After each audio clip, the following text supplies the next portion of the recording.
Everybody, you're probably wondering why I have those boxes stacked on top of the 3Racing X3L.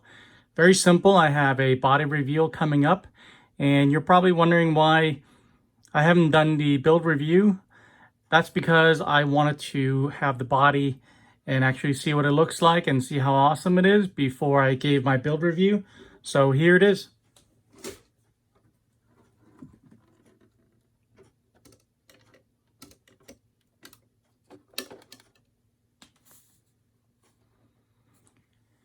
I ordered this Killerbody Mitsubishi Pajero body, and it was $75 plus shipping, and it looks awesome. It happened to be 275 millimeter, which fits this chassis perfectly.